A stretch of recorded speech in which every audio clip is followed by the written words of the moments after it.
मैं समय हूं। दोनों सीटों पर भाजपा का कब्जा। आजमगढ़ और रामपुर की सीट छीनी और फिर एक बार भारतीय जनता पार्टी ने समाजवादी की दोनों सीटें छीन ली। आपको बता दें, लोकसभा के उपचुनाव में रामपुर और आजमगढ़ पर चुनाव हो रहा था। समाजवादी पार्टी बहुजन समाज पार्टी की अहमियता के कारण लोकसभा उपचुनाव में हार गई। इसके पहले हुए विधानसभा 2022 चुनाव में बसपा जहां एक सीट ही जीत पाई, इसके अलावा उसका प्रतिशत भी घटता नजर आया। वही सपा अपनी हार का ठीकरा भी बसपा पर फोड़ रहा है। यानी कुल मिलाकर यूँ कह लीजिए कि दोनों एक दूसरे को देखना नहीं चाहते और सत्तारूढ़ दल भी यही चाहता है कि पूरा विपक्ष एक न होने पाए, बल्कि पूर्णतः समाप्त हो जाए। इसके बाद को तो दोनों पार्टियां समझ ही नहीं पा रही हैं कि यदि समझ पा रही हैं तो कहीं ना कहीं डर सता रहा है। इसी के चलते जनता व इन दोनों का वोटर बेस भी खिसकता नजर आया, क्योंकि बसपा जहां सब कुछ खोकर भी शांत है, वही सपा खोकर भी सीखना नहीं चाहते। जबकि लोकसभा उपचुनाव में एक प्रकार की सोची समझी राजनीति के तहत खेल का खेला हो गया।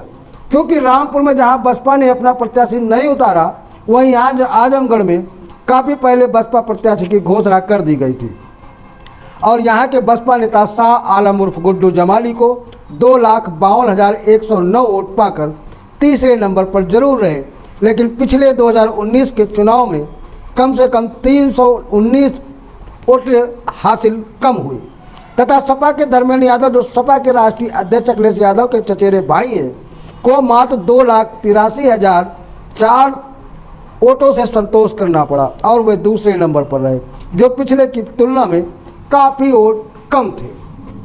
यहीं पर हम यदि 2014 में आजमगढ़ की बात करें तो यहाँ से सपा संस्थापक मुलायम सिंह यादव ने 3,40,306 वोट लेकर जीत दर्ज कराई थी और गुड्डू जमाली को तब 2,66,528 वोट हासिल हुए थे, जबकि भाजपा को यहाँ से 2,77,101 वोट मिले थे। ऐसे में गौर किया जाए तो सपा का वोट बैंक भी कम हुआ है, जो भाजपा में चला गया, जो अधिकांश वोट यादव का था। आपको एक तस्वीर बता रहे हैं कि भाजपा, बसपा और सपा लगातार 2014, 2019 और 2022, इसमें 2019 में बसपा ने कोई चुनाव नहीं लड़ा।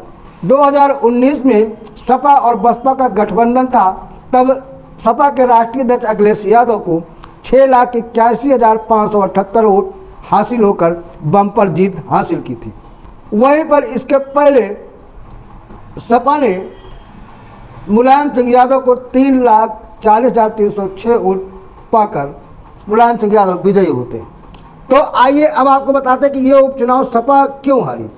क्योंकि निरहुआ पिछला चुनाव हारने के बाद, यानी 2019 का चुनाव हारने के बाद लगातार अपनी गतिविधियां जारी रखी, लेकिन अखिलेश यादव ने अपनी सीट छोड़ दी और धर्मेंद्र यादव को प्रत्याशी बनाया, परंतु चुनाव हार गए।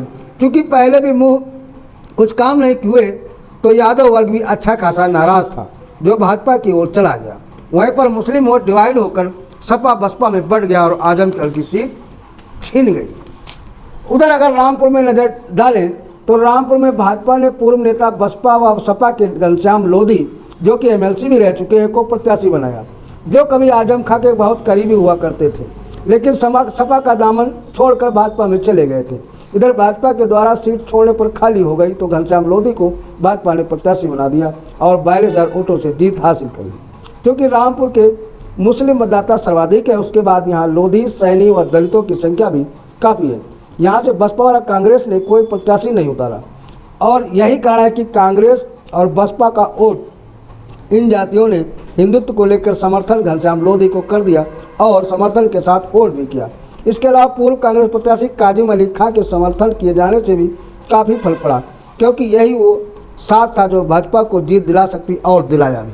तो आपने देखा कि उपचुनाव में किस प्रकार रूलिंग पार्टी ने पहली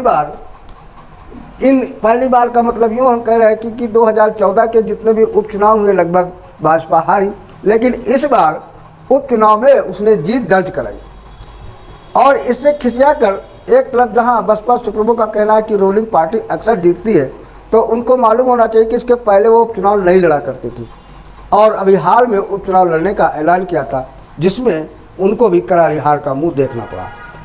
खैर, ये तो उपचुनाव की बात है। अब देखना इस बात का है कि 2022 का चुनाव क्या गुल खिलाएगा, ये तो भविष्य बताएगा।